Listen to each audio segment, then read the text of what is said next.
Coucou, ça fait longtemps que je veux faire un truc, et j'ai pas vraiment ce qu'il faut pour le faire correctement, mais j'ai ce qu'il faut pour me démerder. Comme à chaque fois que je fais une vidéo, je t'explique comment me démerder, je trouve que c'est peut-être une bonne idée. Concrètement, où est-ce que je vais, pourquoi j'y vais, et qu'est-ce que j'ai pour y aller. Ce que je veux faire, c'est enregistrer ma batterie. Ce que j'ai pas pour le faire, c'est un kit micro-batterie où t'as, tu sais, chaque micro pour les fûts, des overheads, pour les cymbales, entre autres. Micro, grosse caisse, tout ça, j'ai pas. J'ai pas, et comme j'ai pas franchement l'occasion ni l'intérêt d'enregistrer ma batterie tout seul à la maison, j'ai pas non plus envie d'en acheter. Mais comment je peux me démerder? On y va ensemble, on expérimente. Qu'est-ce que j'ai? J'ai ma batterie, bon bah voilà, hein, c'est une batterie normale. J'ai quand même un bon ordinateur, voilà, j'ai une entrée son, j'ai les logiciels qu'il faut pour faire de la captation. Ça n'est pas un problème. Le petit problème que j'aurais eu si j'avais le kit de micro par exemple, c'est que sur ma carte son, j'ai que 2 entrées. Mais j'ai aussi un groupe. Et dans mon groupe, on a une sono qui nous permet d'être indépendant pour sonoriser la façade, quoi, pour les voix en gros. Et on a une table de mix. Je te montre. C'est une 8 pistes. Son MDR 1064. C'est la table de son qui passe partout. Ça ressemble à ça. J'ai mes entrées micro là-haut, tous les réglages, les volumes et le général. Concrètement, avec ça, je pourrais par exemple avoir grosse caisse, caisse claire, petit tom basse et mes overheads. Et j'aurais tout le monde. Ouais, cool. Mais je suis un peu coincé dans le sens où si je pars de là, je vais devoir sortir, rentrer par une seule prise dans ma carte son d'ordinateur. Et en fait, d'une certaine manière, je vais pas avoir le contrôle sur tous les éléments depuis l'ordi, je vais pas avoir plein de pistes avec ma caisse claire, mon tom, mes cymbales, ma grosse caisse, machin. Je vais vraiment avoir une piste, batterie, point barre. De toute façon, même si je prenais un kit de micro, je suis bloqué par ça, parce que j'ai pas assez d'entrées sur mon ordi. Donc quitte à n'avoir qu'une entrée et qu'une piste, autant y aller vraiment roots à 100%. Et roots à 100%, ça veut dire ne pas acheter de matériel. Si j'achète pas de matériel, je vais te montrer ce que j'ai. Le micro que tout le monde devrait avoir. Shure SM58. Le micro passe-partout, le micro qui fait tout. C'est celui qui va me servir pour choper ma grosse caisse. Et ça, c'est un Shure Beta 56A. Le Beta 56, c'est un micro plutôt typique pour capter des toms, ou une caisse claire, enfin des fûts quoi. 56A, il a un petit truc en plus qui fait que il est aussi pas mal adapté à une captation de voix. Et il y a beaucoup de batteurs qui l'utilisent comme micro-voix. Et j'en fais partie. T'as qu'à voir la différence de profondeur des deux, si je me mets au même niveau. T'as quand même moins de risque d'aller taper dans le petit bêta que dans le gros SM58. Il fait toujours le même taf que le bêta 56, donc je vais m'en servir pour capter ma caisse claire. Donc là j'ai ma grosse caisse et ma caisse claire, c'est le plus important, mais il me faut quand même mes fûts et mes cymbales. On est d'accord. Pour ça, j'ai ça, un Rode NT1. Celui-là je l'ai, concrètement pour ce que je te disais tout à l'heure, il est à côté de mon ordi, c'est pour prendre des voix, ce que je fais pas, faire des voix off par exemple. Mais c'est un très bon micro qui prend les voix et qui, je l'espère, on va voir ça ensemble, fera bien le taf pour en guise de room. Bref, j'ai 3 micros. C'est tout ce que j'ai chez moi, j'ai pas mieux. Mais je suis certain qu'avec 3 micros et ma table, je vais pouvoir malgré tout rentrer mes pistes et gérer les volumes de chacun et faire un réglage ici au mieux pour que mon ensemble de 3 micros soit cohérent ensemble et qu'ensuite ça parte boum sur ma piste, sur mon ordi. J'ai des expériences de captation avec ce qu'on a sous le coude en local de répète. J'ai des expériences de studio, donc je vois à peu près comment fonctionnent les gars, j'ai des repères de comment les mecs ont installé les micros. Je suis certain que ça va choquer certains là où je vais les mettre, parce que je suis pas ingé son. Voilà, c'est pas grave, hein. Moi aussi des fois je suis choqué, je ferme ma gueule. Mais globalement, logiquement, je devrais être dans une pièce assez correcte. Allez go, on s'installe. Ouais, je laisse tourner, je verrai bien. Ouais, je verrai. Comme ma grosse caisse va être plutôt contre le mur, il y en a forcément qui vont me dire que c'est pas bien. J'en sais rien. Je fais ce que je peux avec la place que j'ai, ok? La place, j'en ai pas tellement. Bref, le micro grosse caisse, il va être posé dans la grosse caisse, hein. On verra bien ce que ça donne. Et je le pose tout de suite dedans. Le micro grosse caisse, évidemment la membrane du micro vers la peau de frappe. Utile était utile de le préciser. Et le must ce serait d'essayer de trouver un petit angle pour aller au plus. En fait, techniquement, la membrane du micro doit aller vers la batte, vers l'endroit où la batte frappe. Logiquement, ta membrane de micro va vers là. Le pied de micro grosse caisse. Je pense que ça va suffire. L'impression que ça va suffire. Pour la caisse claire. Oh putain, c'est génial. Oh, ouais, mais pas mal, hein, mais pas mal. Ouais, bah oui, je suis un flemmard, donc je vais pas me faire chier à enlever mon support de tablette. Hein. Commence dans la flemme, on y reste. Bon, j'ai plus qu'à trouver une place pour le micro room. C'est là que ça va pêcher un peu, le manque de connaissances, mais que va être utile mon expérience. Je suis sûr à 300% que si je me mets genre là, je vais choper que des cymbales. 80% de chance qu'il faille le mettre genre là, genre taille humaine, allez, genre. Bon bah c'est là que c'est qu'on teste tout. Eh non mais si tu veux du son, mets du son vieux. Voilà. Waouh. Je m'entends en stéréo.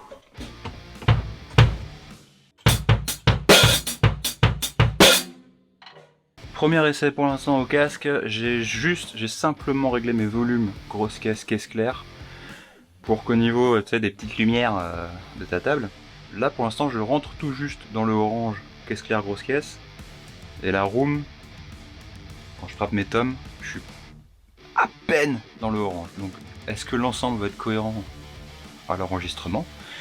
Question. Non, c'était la question. Réponse. Bah maintenant, je vais me mettre sur l'ordi. On essaye. Et là, tu vois, j'ai juste ouvert GarageBand.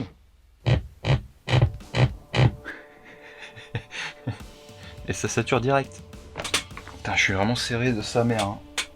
J'avais une pièce plus grande avant, j'ai changé de pièce. C'est comme ça, c'est la vie. Life is life, nanana. Allez, on teste.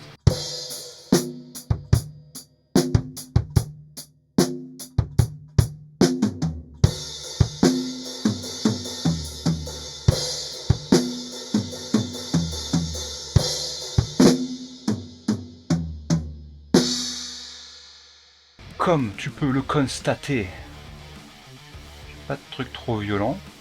En vrai, c'est pas vilain pour un premier jet.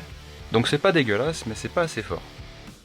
Donc je vais monter le volume comme un sagouin sur ma piste. Au général, sur ma mixette, j'étais à un quart du volume, je viens de passer à la moitié. On va voir si ça fait des méga crêtes. Qu'est-ce que j'ai noté aussi? J'avais déjà peut-être les cymbales un peu trop fortes. On va revoir ça. On se refait un test.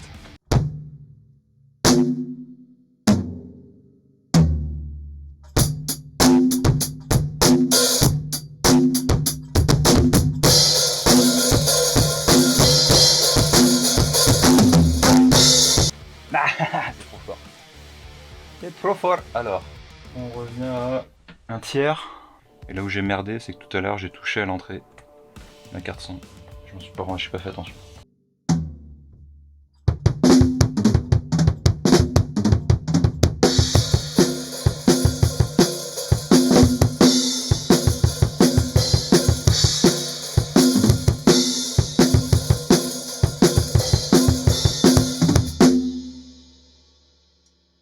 Pas vilain, pas d'erreur.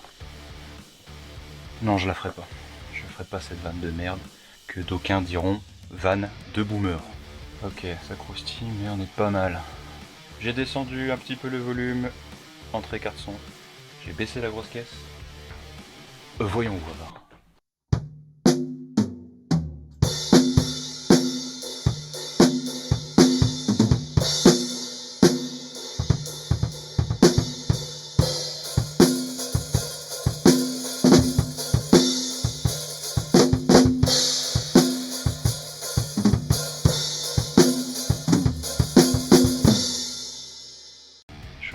Pas fort. Ça fait chier parce que a pas grand chose de plus, ça dégueule. Oh, je suis tout excité, je fais n'importe quoi, je t'explique rien. Là on est pas mal. Tu vois, les crêtes elles sont pas trop violentes, elles sortent pas du cadre, ça crunch pas. Globalement on entend pas mal les cymbales, la caisse claire, la grosse caisse sont plutôt ensemble. Parce que mine de rien mon micro ici il est pas mal. Plutôt pas mal. En vrai je suis curieux, je vais faire un test. On va voir si c'est si bien que ça. J'ai coupé la grosse caisse et la caisse claire.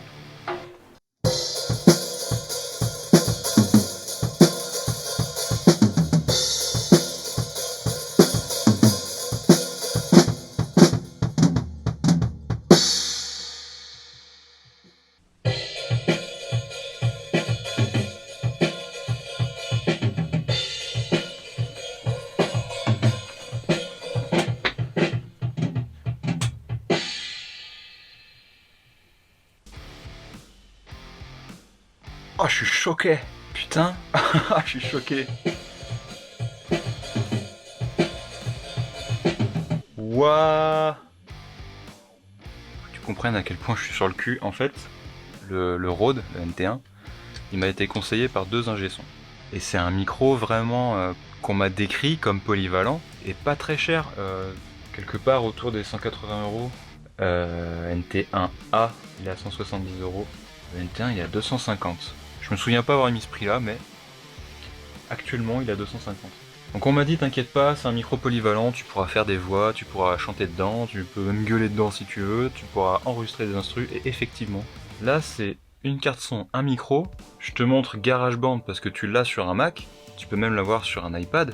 Dernière fois que j'ai voulu faire ça, jamais de la vie je l'aurais fait avec un seul micro, c'est un truc de dingue. Je vais quand même utiliser mes 3 micros, je vais inverser mes réglages.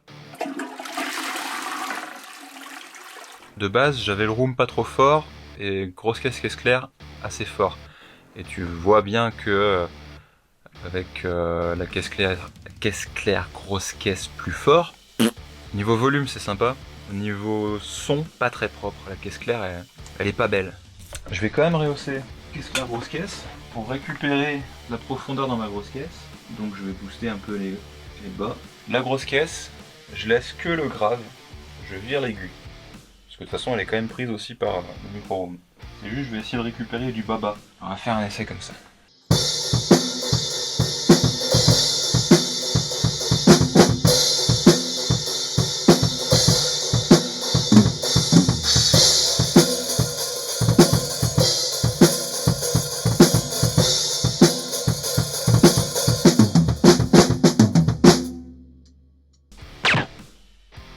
Ah, on vient de perdre une lampe. Tout va bien. Là, il me reste juste du peaufinage, des trucs, tu vois, un peu, un peu de trucs de casse-couilles. Je vais pas t'emmerder avec, mais mon but est atteint, comme dirait Renaud. Tout ça pour te dire que même avec, bon, quand même quelques moyens, mais sans abuser. Oui, tu vas me dire que un kit de micro-batterie, ça, tu peux en trouver, par exemple, là, il y a pas longtemps, j'ai regardé sur Woodbrass, un Behringer. La valise avec tous les micros, il y a, je sais plus, 3, 4, 5, 6, peut-être 7 micros, ça coûte 120 €. Oui, auquel tu vas ajouter 2 pieds perches, auquel tu vas ajouter les câbles, auquel tu vas ajouter, en fonction de la place que t'as, peut-être aussi un pied pour la grosse caisse. Je sais pas ce que t'as comme matos, mais tu vas ajouter au minimum une carte son pour ton ordi. Soit t'as de la thune et puis tu vas prendre une carte son avec 7 entrées, ça douille un peu. Soit comme moi tu te démerdes et puis t'as une petite mixette, ta carte son. Oui, le kit de micro c'est super bien puisque tu peux vraiment faire un son ultra propre. Ça va être de la maille. Là on vient de se rendre compte ensemble que juste avec le petit Rode là, t'as déjà un truc plutôt propre. Je me suis arrêté vraiment au début des réglages, j'ai pas fait de réglage poussé, j'ai juste vite fait avec toi analysé ce que ça faisait de se poser pour capter quoi. Mais tu vois que tu peux déjà enregistrer ta batterie si t'en as besoin, si t'en as envie. Le son est plutôt propre. Si t'as un peu de moyens, 2-3 trucs en plus, comme j'ai là, tu peux pousser un peu pour avoir un son un peu plus sympa. Et puis si t'as vraiment les moyens, bah, tu t'achètes un pack et puis je pense que si t'en es là, c'est que tu sais à peu près où tu vas. T'es déjà plus loin que moi. Parce que j'ai jamais essayé ça. Les Arthur, si vous passez par là, pour la reco du Rode NT1 là. Pépite. Petite pépite. Sur ces belles paroles. À bientôt, et puis tape bien. Fais-toi plaisir, et te prends pas la tête. En vrai. Commençons par ça, te prends pas la tête. Moi je retourne taper. Parce que taper, c'est chouette. J'aime bien taper.